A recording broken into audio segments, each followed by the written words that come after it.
नमस्कार साथियों, super revision में आप सबका स्वागत करते हैं। आइए हम लोग सुपर रिवीजन के तहत एक वीडियो ऐसी लाने की ज़रूरत किया मैंने ताकि आने वाले हर एग्ज़ाम में आपका फ़ायदामंद हो। ठीक है सर, तो महत्वपूर्ण दिवस सबसे पहले हम यहाँ लेकर आ गए हैं सर कि महत्वपूर्ण दिवस क्या क्या है। हम एक बार महत्वपूर्ण दिवस नहीं बताएंगे क्योंकि अगर हम बारीकी से बता दिए तो आपके दिमाग में नहीं रहेगा। और हमारा ये सोच है कि सर कि आपके दिमाग में हीमोग्लोबिन बन जाना। ठीक है सर, तो हम थोड़ा सा टेक्निक क्या सोचे हैं, आप हमारे साथ थोड़ी सा बने रहें। ठीक है सर, महत्वपूर्ण दिवस अंतर्राष्ट्रीय जल दिवस। आपके एग्जाम हॉल में बहुत यहां से क्वेश्चन आ रहे हैं, थोड़ा सा गौर फरमाइएगा। तो अंतर्राष्ट्रीय जल दिवस और एक पृथ्वी दिवस और एक जैव विविधता दिवस आपके एग्जाम हॉल में पूछे जाते हैं। तो हम एक टेक्निक यहां से लाए हैं सर कि सबसे पहले 22 मार्च, फिर 22 अप्रैल और 22 मई, मतलब 22 मार्च, 22 अप्रैल और 22 मई का मतलब मई।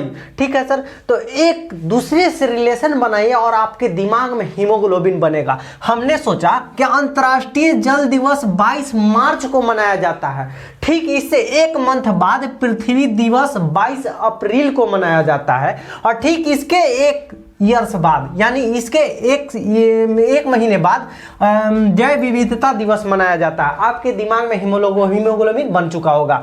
अंतर्राष्ट्रीय जल दिवस 22 मार्च और एक मंथ बाद 22 अप्रैल, एक मंथ बाद 22 मई, यानी जल दिवस पहले आता है, पृथ्वी बाद में आता है, और उसके बाद विविधता। पहले आएगा आपका जल यानी पानी वाला सैलाब आएगा जल, उसके बाद पृथ्वी जो सतह से सतह टकराती वही पृथ्वी की बात कर रहे हैं, और उसके बाद जैव विविधता दिवस 22 मई को मनाया जाता है। और विश्व शौचालय दिवस आपके एग्जाम हॉल में क्वेश्चन दागे जा रहे हैं, से आप याद कीजिएगा कि विश्व शौचालय दिवस 19 नवंबर को मनाया जाता है। कब बाबू? 19 नवंबर को विश्व शौचालय दिवस मनाया जाता है। हाल ही के एग्जाम में देखा गया कि डेयरी कल्चर के अध्ययन करने के लिए सब्जी को कहते हैं, सब्जी यानी डेयरी कल्चर, सब्जी के अध्ययन को हम लोग डेयरी कल्चर कहते हैं, और अंगूर की खेती को हम लोग वीटो कल्चर कहते हैं। क्या बाबू? वीटो कल्चर कहते हैं। और एपी कल्चर आप जानते होंगे, मधुमक्खी पालन से संबंधित एपी कल्चर को कहा जाता है। ये आपके दिमाग में हीमोग्लोबिन पहले से बना हुआ होगा। लेफ्टिनेंट गवर्नर, उपराज्यपाल की अगर हम बात करते हैं तो लद्दाख के उपराज्यपाल आर.के. माथुर है। कौन बाबू? आर.के. माथुर है। और उसके बाद ठीक जम्मू कश्मीर, अगर जम्मू कश्मीर की बात करते हैं तो जम्मू कश्मीर केंद्र शासित प्रदेश है और लद्दाख भी केंद्र शासित प्रदेश है। हालांकि लेफ्टिनेंट गवर्नर जो होते हैं वो केंद्र शासित प्रदेश ही में देखने को मिलता है। सॉरी तो लद्दाख के लेफ्टिनेंट गवर्नर का नाम क्या है बाबू? आर.के. माथुर। अच्छा चेला, जम्मू कश्मीर मनोज सिन्हा था, मनोज सिन्हा है भी, ठीक है सर। और दिल्ली के केंद्र शासित प्रदेश के अगर हम बारे में लेफ्टिनेंट गवर्नर अनिल बेजल। देखिए एकरा में इसमें भी ल है, इसमें भी ल है, इसमें भी ल है, दो गो ल आ जाता है और इसमें भी दो गो ल आ जाता है। इसी तरह से अनिल बेजल आपको याद करना है। ठीक है सर। अगर पुदुचेरी की बात करते हैं तो पुदुचेरी में किरण बेदी है। ठीक है, पुदुचेरी में किरण बेदी है। ठीक है। महत्वपूर्ण भंडार अगर आपके पास पूछा जाए तो महत्वपूर्ण आपके भंडार आपके एग्जाम हॉल में पूछे जाते हैं। तो यूरेनियम भंडार अगर भारत में पूछेगा तो जादूगोड़ा में यूरेनियम भंडार है। कहाँ बाबू? जादूगोड़ा कहाँ है? तो झारखंड में स्थित है जादूगोड़ा, और जादूगोड़ा में यूरेनियम भंडार अवस्थित है। ठीक है सर। पन्ना हीरा जो है एमपी में अवस्थित है। ठीक है सर। सोना के अगर लिए बात करते हैं तो सोना के अगर भंडार को कोलार कहा जाता है। और भाई कोलार कहाँ है भाई? कर्नाटक में स्थित है। कोलार कर्नाटक में स्थित है। अगर बात करते हैं तो मोपला विद्रोह कब हुआ था? 1921 ईस्वी में मोपला विद्रोह हुआ था और केरल में हुआ था। कहाँ बाबू? मोपला विद्रोह 1921 ईस्वी के केरल में हुआ था। अच्छा, प्रमुख त्योहार के बारे में आपसे क्वेश्चन पूछा जाता है कि इस त्योहार से किससे संबंधित राज्य है। ठीक है सर। तो ओणम अगर त्योहार अगर बात करते हैं तो केरल का है। ओणम का कहाँ त्योहार है बाबू? केरल का त्योहार है।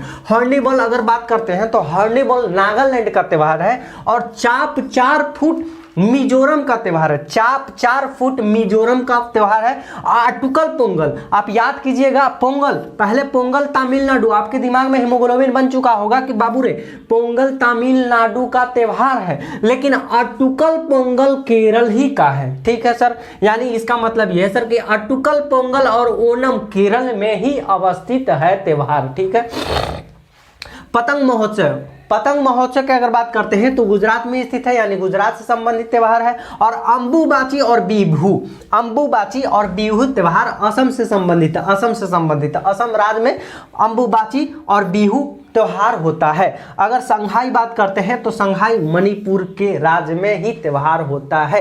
ठीक है सर। अगर हम अध्यक्ष उपाध्यक्ष अगर बात करते हैं तो एडीबी, एशियन डेवलपमेंट बैंक, इससे पहले वाले वीडियो में हमने बता दिया, पूरे अच्छे तरह से बता दिया है कि कहाँ मुख्यालय है, किस संगठन क्या गया। ठीक है सर। तो एडीबी के मुख्यालय अगर बात करते हैं तो 1966 ईस्वी में इसका स्थापना हुआ था। और इसकी अगर बात करते हैं एडीबी के अगर मुख्यालय की बात कीजिएगा तो मनीला, मनीला कहाँ है बाबू, आप कमेंट में लिख दीजिए कि मनीला कहाँ है। मनीला फिलीपींस है। हम जान रहे हैं कि आप कमेंट में नहीं कीजिएगा, इसीलिए हमने बता दिया। एडीबी के अगर अध्यक्ष की बात करते हैं तो आसाकावा जी हैं। कौन है बाबू, एडीबी के अध्यक्ष आसाकावा, और एडीबी के उपाध्यक्ष अशोक लवासा है। ठीक है। इसका बहुत बड़ा नाम है, लेकिन हमको बड़ा नाम याद नहीं करना है, हमको एग्जाम पास हो रहा है बाबू।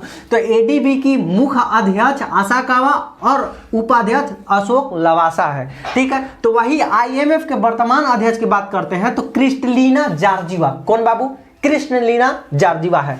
अगर प्रकार हम बात करते हैं टाइगर मैन किसको कहा जाता है, तो टाइगर मैन अगर बात करते हैं तो कैलाश सांखला को कहा जाता है टाइगर मैन। ठीक है।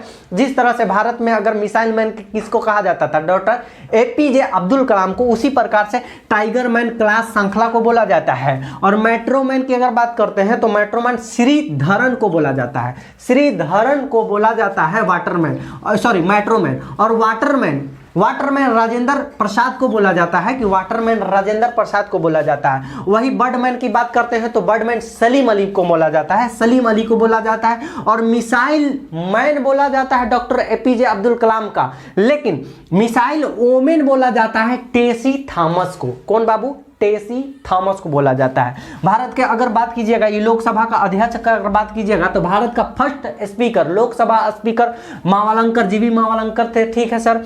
और फर्स्ट महिला लोकसभा के अध्यक्ष मीरा कुमार थे। कौन बाबू, मीरा कुमार थे। तो वही 17 और चाहे वर्तमान अगर बात करते हैं तो वर्तमान में 17वां नंबर पे आ गया है। और 17वां नंबर के लोकसभा का अध्यक्ष ओम बिरला साहब है। ठीक है सर, ओम बिरला साहब है। उम्मीद करता हूं कि ये सारा महत्वपूर्ण क्वेश्चन आपके दिमाग में हीमोग्लोबिन बन चुका होगा, और हमारा मात्र एक ही उद्देश्य है कि आपके दिमाग में हीमोग्लोबिन बनना। ठीक है सर। इसी तरह से हम आपके वीडियो के छोटे छोटे वीडियो के तहत आपको रिवीजन, सुपर रिवीजन, आपको रिवीजन कराने की कोशिश कर रहा है।